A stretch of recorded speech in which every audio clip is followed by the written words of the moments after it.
안녕하세요. 집바자입니다.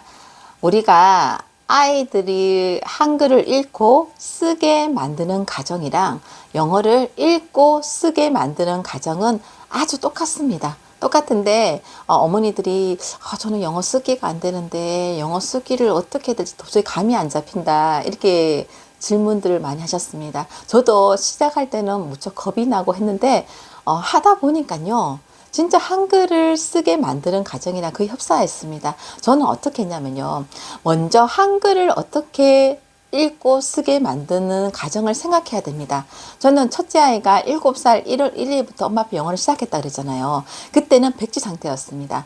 그때까지는 한글을 읽고 쓰게는 만들어 놓은 상태입니다. 그렇기 때문에 영어를 똑같이 접목시켰기 때문에 쉬웠습니다. 왜냐하면 한번 제가 그렇게 만들어 놓으니까 영어도 똑같이 접목시키면 되는 거거든요. 한글을 익힐 때 어떻게 했냐면요. 5살 때 한글을 읽게 만들었고 6살 정도 때 한글을 쓸 수 있게 만들었습니다. 5살 때 뭐 처음에 어떻게 시작했냐면요. 우리가 낱말 카드 있잖아요. 실사 낱말 카드. 제가 예전 영상에 보면 그 카드 소개했는 게 있습니다. 보통 10,000원인데 뭐 동물 이름 적혀 있고 뒤에는 이제 동물 이게 사진이 그려있는 그림이죠. 그걸로 이제 보통 우리가 거실에 다 뿌려 놓습니다. 다 뿌려 놓으면서 아이랑 손잡고 징검다리 놀이를 하면서 한글을 읽게 만들었습니다. 그런 식으로 하고요. 그리고 또 우리가 이마트에 가면은 예전에는 우리가 물건을 사면은 박스 포장해가라고 박스를 많이 모아놓은 곳에 이마트 포장지가 있었습니다. 뒷면에는 이마트라 적혀 있고 뒤집어 보면 하얀색 종이죠. 그 종이도 제가 많이 가져왔습니다. 갈 때마다 많이 가져와서 거기에다가 예를 들면은 산 토끼 토끼야 이런 노래 가사를 크게 다 적었습니다. 그리고 벽에다 붙이고 그리고 또 반복되는 이제 동료 있잖아요. 따르릉 따르릉 비켜나세요 뭐 이런 동료를 또 다 크게 써서 또 벽에 붙여놓고 그리고 아이가 좋아하는 동화책 제목들만 다 써서 벽에 붙여놓고 그리고 또 뭐 아빠 누구 이름 엄마 누구 이름 이런 식으로 또 벽에 붙여놓고 아이가 쉽게 알 수 있는 그런 내용들을 다 벽에 붙여놨습니다. 그리고 만약에 아이랑 뭐 놀이터에 간다 그러면은 이쪽 벽부터 저쪽 벽까지 한번 쭉 같이 손 짚으면서 왜냐하면 산토끼 토끼야 노래는 아이가 노래를 알고 있잖아요. 그렇기 때문에 산토끼 토끼야 손을 짚었을 때 그 글자를 알고 읽는 게 아니라 노래 가사를 알고 있기 때문에 손을 짚으면서 같이 눈으로 보는 겁니다. 그렇게 하면서 쭉 벽을 다 짚어서 한 번씩 노래를 읽고 밖에 나갔습니다. 밖에 나가고 그리고 다시 들어오면은 또 벽을 쭉 하고 반복하고 들어오고 이런 식으로 지금 한글 공부 시간이야 이렇게 시간을 정해놓게 하는 게 아니라 어떻게 해서든지 한번 수시로 이렇게 확인하고 징검다리 놀이하면서 안방으로 지나가면서 글자를 읽고 지나가고 이런 식으로 수시로 해서 한글을 빨리 익히게 만들었습니다. 영어도 마찬가지입니다. 영어 같은 경우도요. 우리가 이제 제가 했잖아요. 한 줄짜리 문장 소리 듣고 다시 따라 읽고 근데 그거 할 때는 제가 항상 우리 아이를 제 무릎 위에 앉혀놓고 했습니다. 앉혀놓고 제가 앞에 뒤에서 이렇게 앉으면서 그 아이 손을 잡고 같이 손을 짚었거든요. 그러면 아이가 엄마가 껴안고 같이 이렇게 하니까 즐겁게 합니다. 왜냐하면 집중 듣기처럼 이렇게 혼자서 이렇게 하라고 하면 지겹거든요. 근데 엄마가 뒤에서 지켜보고 아이 손을 잡고 안고 안아서 이렇게 하기 때문에 아이는 이제 좋아합니다. 그렇게 수시로 하게 만들었습니다. 그렇게 영어를 읽게 만들었지요. 1단계가 되면은 2단계로 넘어가고 또 1단계, 2단계를 만약에 도서관에서 빌린 책이라든지 샀는 책이라든지 그거를 주말에 한꺼번에 오늘 30권 읽기 하고 DVD만 보기 이렇게 정하면서 하루에 또 30권 읽기 이런 식으로 1000권 읽기를 하십시오. 그러면요. 1단계, 2단계, 3단계가 읽어지면서 나중에 챕터북을 읽게 됩니다. 그런 식으로 읽기를 곧바로 집중 듣기보다는 정확하게 눈으로 보고 손을 짚어서 읽기를 만들었습니다. 그리고 나중에 저는 집중 듣기를 들어갔거든요. 그리고 이제 쓰기를 말씀드려 볼게요. 쓰기를 할 때도 마찬가지입니다. 제가 카드 놀이를 한다 그랬잖아요. 눈으로 먼저 읽기를 만들어 놓은 상태고 그리고 아이가 이제 읽기가 다 된 상태니까 예를 들면은 동화책 제목을 항상 읽을 때도 제가 먼저 손을 같이 찝어서 동화책을 아이가 제목을 읽게 만들었습니다. 그 읽었던 거를 자, 노트에다가 위에다가 제가 한번 적어줍니다. 그러면 아이가 5번 따라 쓰기. 그런 식으로. 그렇게 하면서 책 제목이라든지, 뭐 1단계 책 베껴쓰기라든지, 뭐 동료 베껴쓰기라든지, 이런 식으로.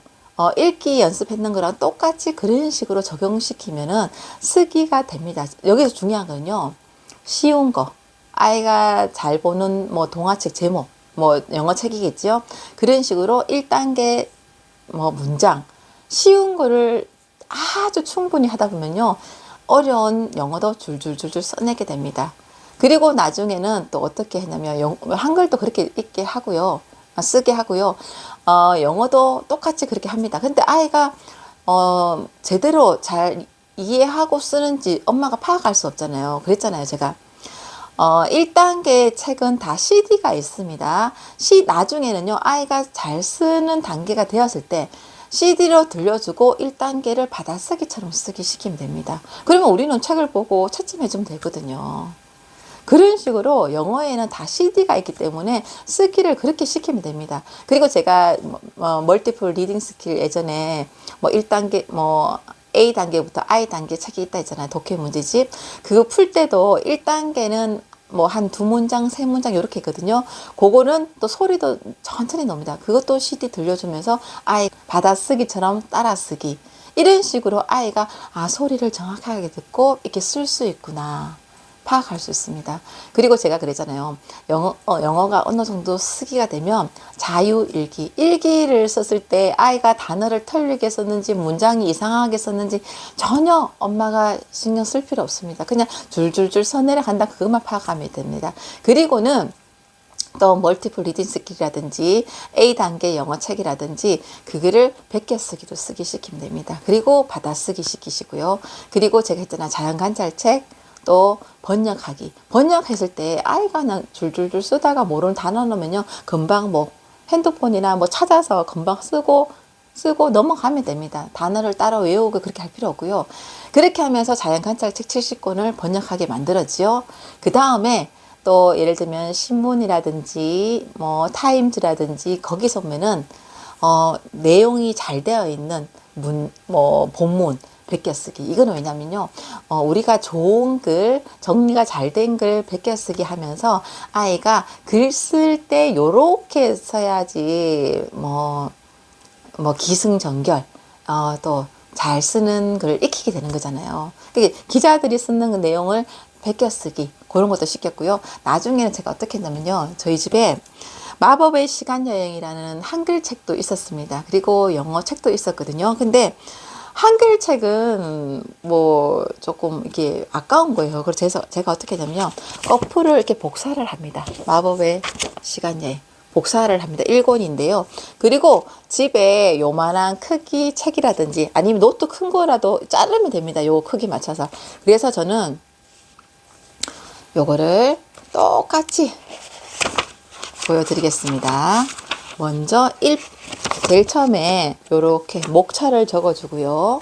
그리고 마법의 시간 여행, 뭐 매직 트리 하우스, 뭐 요거 표지 똑같이 있는 거를 붙여줍니다. 그러면 아이가 여기에 한글로 되어 있는 거를 영어로 쓰게 합니다.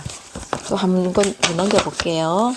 영어로 이렇게 막 쓰게. 근데 물론 영어 책 내용이랑 요 자기가 쓰는 내용이랑 문장이 틀릴 수 있습니다. 왜냐하면 해석을 하지만 쓰는 거 다르잖아요. 그래서 이거는 뭐 너가 이거 틀렸어, 왜 똑같이 하네, 이렇게 할 필요 없고요.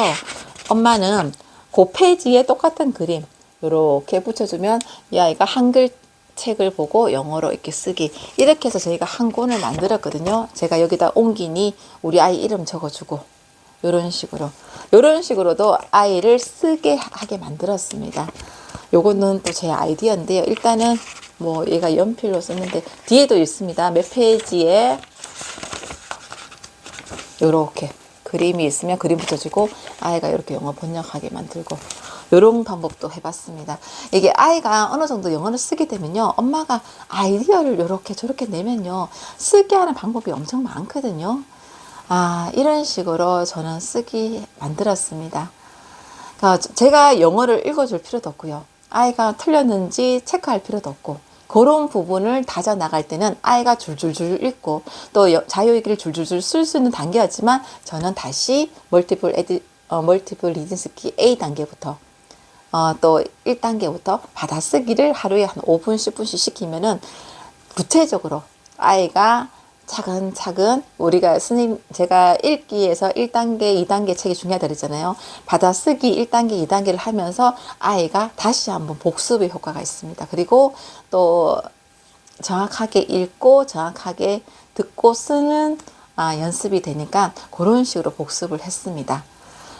저희가 이거를 할 때 이 정도로 번역을 하는 단계에서도 저는 멀티플 리딩 스킬 D단계 이 정도 문장이 좀 있는 걸 받아쓰기 시켰거든요. 그러면 아이가 거의 95% 다 맞췄습니다. 처음에 우리가 읽기 시작할 때처럼 영어도 그렇게 시키시면 됩니다. 쓰기도 마찬가지고요. 쓰기는 솔직히 이렇게까지 안 하잖아요. 학교에서 받아쓰기를 하고, 그리고 또 가끔씩 일기쓰기 하고. 근데 영어는 더 집중적으로 이렇게 쓸 수 있어도 쉬운 거부터 다시 더 받아쓰기 시키고, 이런 식으로 하시면 됩니다. 할 때 오늘 하루 하고 며칠 뒤에 하루 하고 하면 안 되고요. 지금은 쓰기를 할 시기다. 그러면 쓰기를 집중적으로 하루도 빠짐없이 하십시오. 다른 걸 빠뜨리더라도. 만약에 지금 영어 읽기를 집중적으로 할 시기다. 그러면 영어 읽기는 하루도 빠지지 않고 매일 하셔야 됩니다. 어머님들 쓰기 요렇게 제가 크게 둥그스름하게 말씀드렸는데 요렇게 하시면 됩니다. 제가 1권 정도만 하고 2권은 안 했어요. 요거 만들어 놓고는 안 했는데, 여기도 지금 요렇게 만들어 놨죠. 2권 요렇게 이런 식으로 활용하시면 됩니다. 이렇게 할 때는 영어 책도 읽고 한글 책도 읽고 이렇게 하면 좋겠죠. 왜냐하면 한글 책에서 그림 있는 거 복사해서 붙여줘야 되니까요. 어머님들 오늘도 수고하십시오. 화이팅!